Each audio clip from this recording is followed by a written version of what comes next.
Alrighty, good evening everyone. Welcome to Candidates Night 2018. Just a couple of reminders to keep your cell phones turned off. There is water and cookies in the back corner for anybody who needs a snack. We are using a clip mic tonight because the larger mic just had technical difficulties, so we're going to pass it off to the next person who's speaking. We're going to go in order of Carol's list that she sent out to all the candidates that are going to appear on the ballot. So this may not be the order that you're on the ballot, but it is the clerk's list.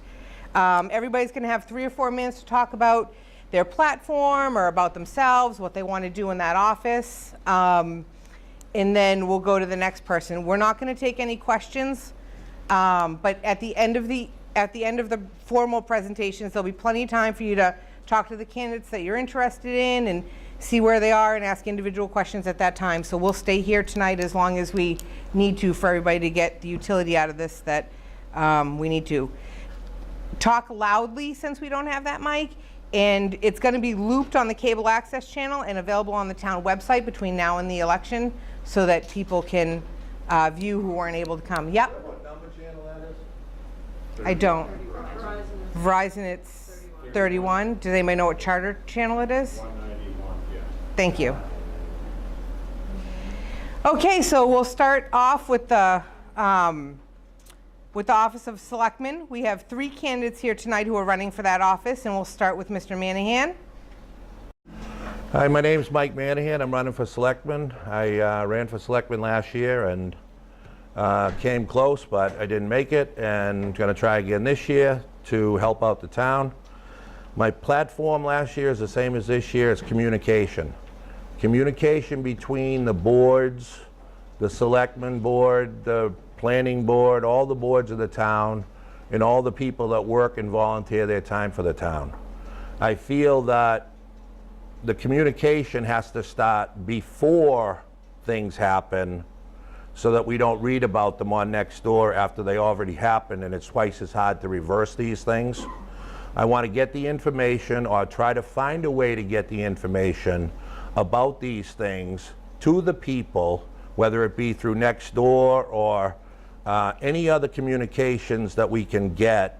Flyer going out, not every time there's a meeting, but Nextdoor seems to me to be the perfect venue for getting information to the people. The ones who really are interested in what's going on with are on Nextdoor looking for these paragraphs and blips and stuff. Every board in the town here, I believe, has a secretary. The Selectmen have a secretary, the Planning Board has a secretary, the Road Commission has a secretary, I believe, or they share a secretary. Every secretary keeps track of what goes on at that meeting, every single meeting they have. I don't find that it would be a big problem to have something by that secretary put forth on Nextdoor right after the meetings, the next day after the meeting, so people can keep up with what's going on as it goes on. We find out about things, unless you go to the meeting, we find about things that happened last October, and here it is in May. We find out about them yesterday, unless we seek out the information and say, what happened back in October? What happened in November? What happened in these times? You know, and I think that if the people were well informed and we can figure out a way to get that to happen, I don't think every single person I've asked so far that's on a board or has anything to do with it says, come to the meeting. I really don't think that we can expect to have 3,000 voters or 2,000 voters or 1,000 voters come to every single meeting.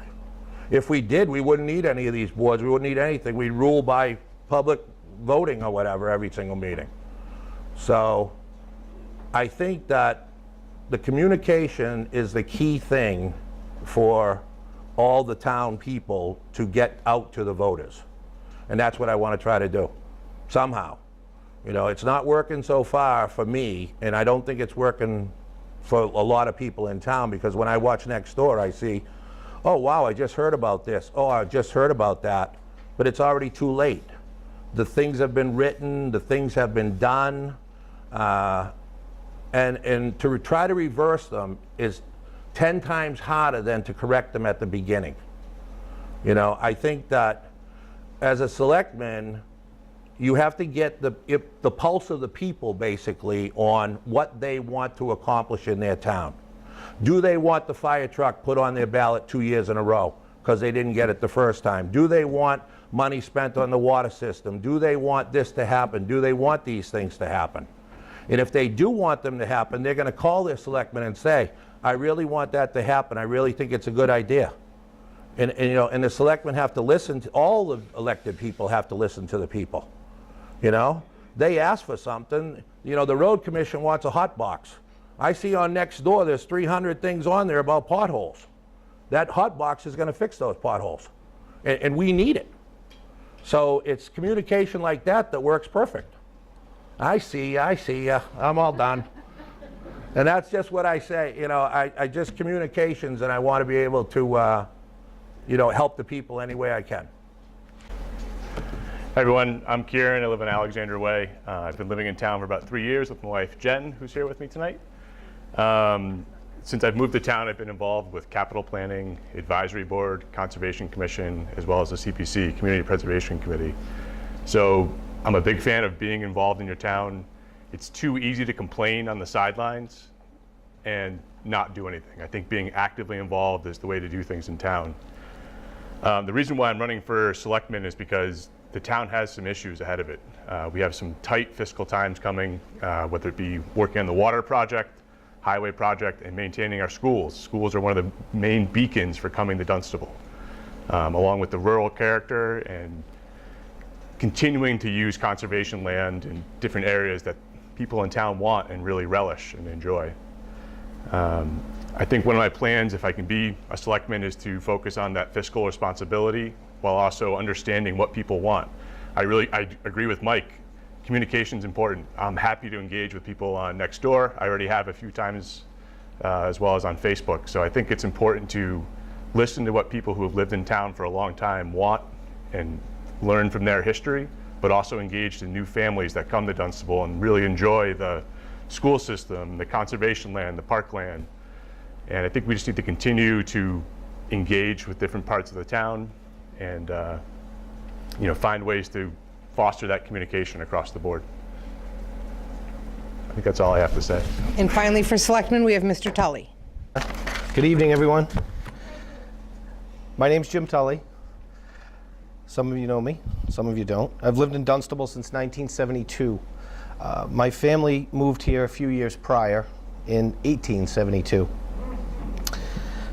I reside on Depot Street currently with my wife Stephanie and my two wonderful children, Jack, is 13, Morgan's 7. I had the pleasure of growing up in this town, in this small community, and many days as a youth not realizing the value of the rural character that we've been gifted from our founding fathers.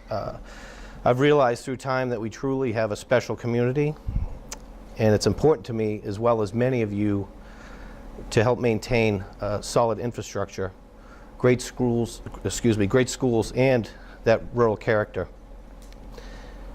After all, that's why many of you wound up here and choosing Dunstable as your primary residence. I've been involved with the town for much of my life. I've served on the Parks Committee since 2011, helped out the Land Trust on occasion. Currently, I work for a mid-sized automotive group. We employ around 800 people. I'm involved with day-to-day operations directly with the ownership, different capacities, from dealership acquisitions to land development and improvements, as well as various contract negotiations. Prior to that, I successfully was self-employed for 19 years and sold that business to explore greater opportunities.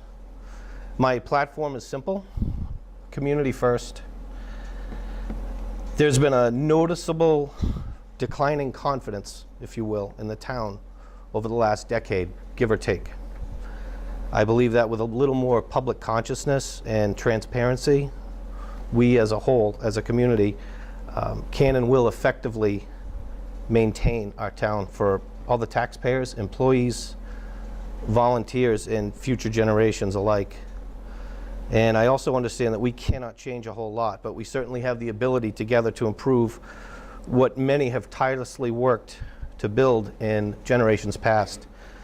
So I hope to serve respectfully for the community, as many great men and women have in the past. And, you know, to Kieran and Mike, they brought up good issues. We've got some fiscal things ahead of us. We've got a water system that needs help. We've got some housing that we need to develop on. And, you know, Alan Cheney's done a great job with finding land. I think he needs a little bit of help pushing things over the finish line. 55 and over housing is big. There's some people that I know personally that have had to move out of town, known them my whole life, because they just simply can't afford it. And I believe just working tighter with the boards and more transparency, I think we can get it done. And there's a lot to do, but we have to do it together. Thank you.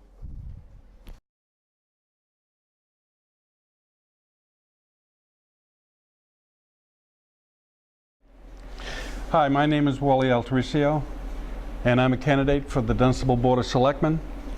And without apologies, I'm on video tonight because I'm attending to two twin grandchildren that are on their first visit to Disney World.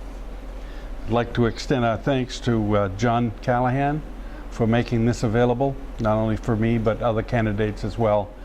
And I guess this will be appearing on a loop on public access during the week. The primary question to be asked is why I want to be a selectman and what benefit the town could have by this. In 2008, the Board of Selectmen came to the reality that an all-volunteer government was not something that could be sustained with the continued pressures being put on it by state and federal mandates. This was confirmed by an audit by the Mass Department of Revenue on both our management and financial policies and procedures. The board adopted at that time a strategy of transitioning into an all-professional government, whereby the day-to-day operations are done by municipal professionals with the oversight of elected officials to maintain a vision and direction. Much has been done and much continues to be done. Secondly, the financial challenges that we have to the town are caused by Proposition 2.5. That means that a town can only increase its tax levy by 2.5% over the prior year's spending, authorized spending. The problem is that nobody else plays by 2.5 rules. Not services, not wages, not education, not even the state plays by 2.5 rules. We have to adopt revenue streams outside of the tax levy, and primarily like most other cities and towns in the Commonwealth. To that end, I've been involved with the Master Plan Committee, and for over a year our members have been meeting to look at ways with which the town will in fact deal with the inevitable development problems. Along with that, what might be some opportunities that the town could have to generate a revenue stream outside the tax levy, but consistent with that vision that the town elects to go. There's another issue that was not part of my original remarks that has come up, and I'd just like to address it, and that is, I'm not one that has the signs. My apologies for that, but the comment has been as to whether or not that's as a result of complacency or arrogance. And to me, it's neither.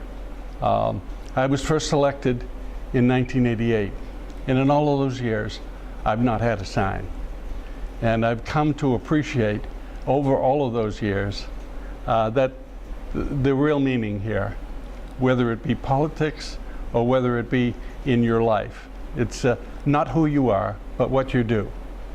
And with that, I certainly thank you for your attention and your consideration on Election Day. So the office for Selectmen is the only contested race that we're looking at this evening, but next up we have Board of Health, if she would like to say a few words. Hi, neighbors. I'm running uncontested, so I promise I'll do better than all the other candidates for my position.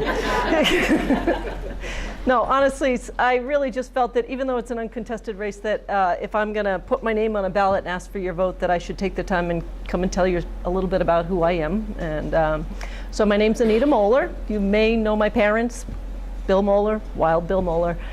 Mary Moeller also participates a lot in town. And the reason I'm currently on the Board of Health is because I was appointed to the position when my dad resigned. And I really came on the board just to help out, to really help his transition off the Board of Health. It's something he'd done for a long time, and that transition was hard for him. So I thought maybe stepping up and helping take that role would help with his transition, and I think it has. And then I really came to enjoy the role of being on the Board of Health. And I really enjoy getting to know people in town and learn about what's going on and feeling a part of my community in a way that honestly, I admit, I have not been particularly active in the past. I work in Boston, hence my rushing in here late. I have a long commute. I'm the Deputy Commissioner for Program Administration at the Department of Early Education and Care, so I work for the state government, and it's really interesting to me to see municipal government in action. So it's somewhat familiar to me, but also challenging in an interesting way as well. And to the Board of Health, I feel like what I can bring is, because of my role at the state, certainly any questions or concerns or interests related to children, child health, child education, child care. That's my world on the state side. But locally, I have a master's in public administration from the Harvard Kennedy School of Government, so it's an opportunity, I think, also to bring the knowledge I learned through that education to this role here in Dunstable and just sort of give back with my time, my energy. And I think a particular skill I exercise a lot at work is policy, development of policy, and also communication with the public. I very often, need to interact with the early education community, hear what concerns people have, and think about how policy can be created to address those concerns. I think a similar entree into that for me has recently been the transfer station questions that have come up, and it's been really interesting for me to see. I was not a part of the development of the original plan, but I'm certainly part of the thinking now going forward about what's the best way to go and how to communicate with the public about what's the best way to go and where we're going. So I think that being a good communicator, being a good listener, being a good policy developer is important, and I'm willing to share the experience and skills that I have with the town in this role. About it. Next up, we have the Board of Road Commissioners. Would he like to speak? So, my name is Mike Martin. I'm running for Road Commissioner. I'm not running opposed or anything, but I'm here to let you know that there's a group of 3. I'm one of 3. And we're attempting to try and bring the Highway Department out of the closet. It's so far behind everyone else around and everything that it's becoming difficult to take care of things, as most of you know online. It's complaints about potholes, da-da-da-da-da-da. Well, there's only 3 people and they can only do so much. So we're trying to improve the department, but we can't do it without your help. So that's what I'm here for, just to put out my hope that you guys will back us on what we need in order to do what you feel as though you require us to do, because we definitely don't have the means to do it. So other than that, folks, have a nice evening. And finally, we have Advisory Board. There are 4 people running for Advisory Board, but there are also 4 open seats, so none of them are technically contested, even though there's multiple names on the ballot. So the first person from Advisory Board is Ms. Fischer. Okay, so I'm running for Advisory Board. The name is Adria Fischer. I recognize some of the kids here who've been to my house and parents. I stood up here a year ago running for Parks and Recreation. I didn't get it. I think my debate style needed improvement because I handed it to my my opponent. So this year, uncontested, I can work upon that.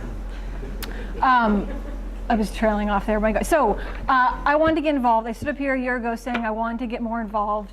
We moved here almost 6 years ago. We are very invested in the community. We have 2 kids in the elementary school, 1 more coming up into it. And this is my way of getting involved and staying involved with is being with the advisory board. There was an open. I joined it beginning of this year. It's been extremely educational, very informative.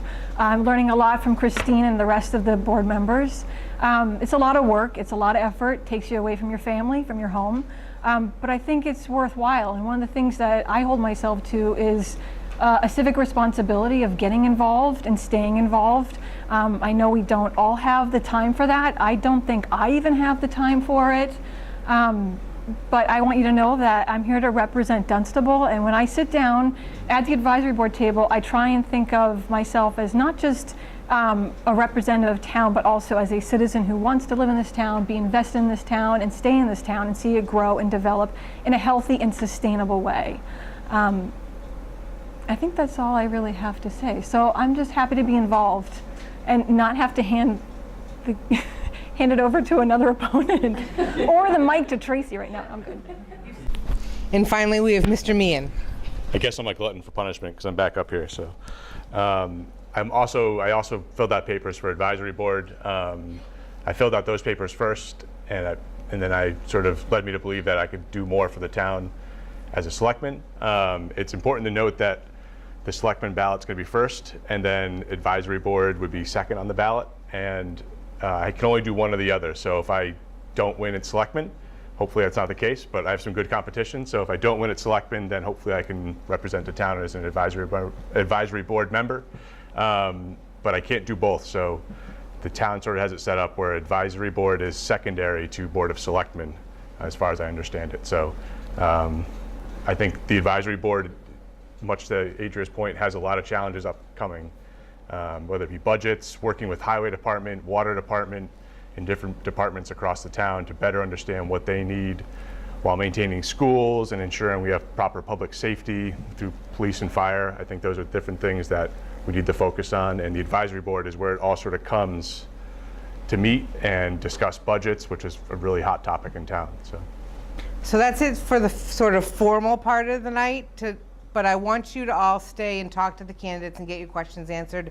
I know, especially for the selectmen's race, the gentlemen who are here have a lot to say about what they want to do, and I think it's important that people spend some time talking to them. So again, there's water and cookies in the back of the room, and we will stay here until everybody has gotten their questions answered.